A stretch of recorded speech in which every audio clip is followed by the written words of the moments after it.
diabete ni ingwara idacagura. Ugasanga abantu bavuga ati ngo diabete ngo ni ingwara y'abakire, ngo ni ingwara y'abantu bavyibushe, ngo ni ingwara y'abantu bakuze, ngo ni ingwara y'abatama n'abatamakazi. Diabete ntabwo icagura, ntabwo iraba umuto canke uwukuze, ntiraba uwuvyibushe canke uwunanutse, ntiraba uwutunze canke uwufise amikoro make, ntiraba umugore canke umugabo. Kubw'ivyo rero duhimiriza abantu bose muri rusange kwisuzumisha, cane cane n'ubwo abantu bamaze kurenza imyaka 35, gukoresha igipimo ca diabete kiya ca glycemie canke ca kurabisha n'ca tension. Ntaco bitwaye umuntu ko yokoresha igipimo nka rimwe mu mwaka akamenya amagara yiwe ingene yifashe, akamenya ko atangorane nimwe agendana mu mubiri. Gushika isaha ino munsi ntiharatorwa igitera indwara y'igisukari, ariko nubwo biruko ugufungura ivyongewemwo isukari nyinshi kandi ntukore imyimenyerezo ngororamubiri kugira isukari isohoke, no kunywa itabi n'inzoga vy'umurengera biri mu bishobora kugwiza amahirwe mabi yo kwandura indwara ya diabete, nk'uko bisigurwa na muganga Dr Anthony Sabiyumva yanonosoye kuvura indwara z'igisukari. Diabete ni ingwara umuntu ashobora kugendana n'imyaka 5 gushika kuri 10 atakimenyetso na kimwe iramwereka. Yego, ni ingwara ishobora kwinyegeza. Iyo igipimo canke urugezo rw'isukari mu maraso rwaduze, ibimenyetso bikunda kuyibonekeza ni ukunyoterwa cane, akanywa amazi menshi, bikajana no kuja ku mwanda muto kenshi cane.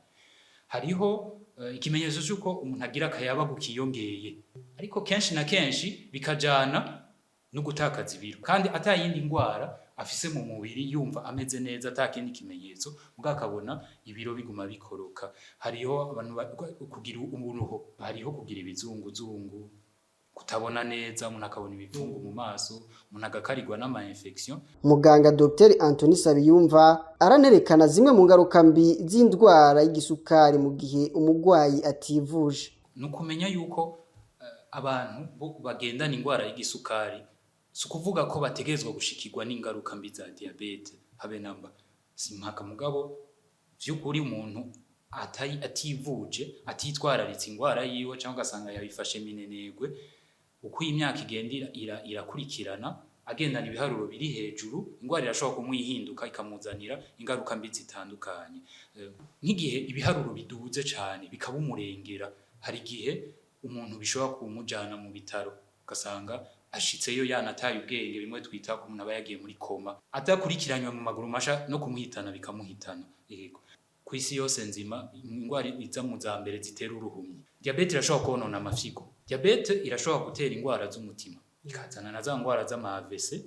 Diabete ironona, iratosekaza imitsi nsoza bwenge. Diabete ishobora gutera ibintu vy'ibikomere bigorana gukira.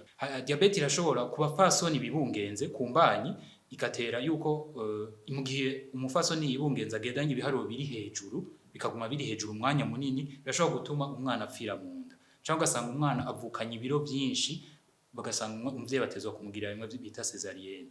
Ikindi hariho kubashinga ntahe eka no kubapfasoni, diabete irashobora gutuma bagira ikibazo cyo kurangura imibonano mpuzabitsina. Indwara y'igisukari iza mu kibanza ca gatatu mu guhitana abantu benshi ku isi, havuye indwara z'umutima n'imitsi nsoza bwenge hamwe n'indwara za cancer.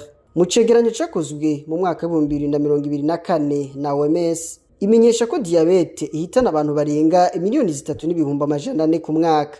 No kuvuga abantu 9 ku isegonda nibo baba basandavye bahitanywe na diabete.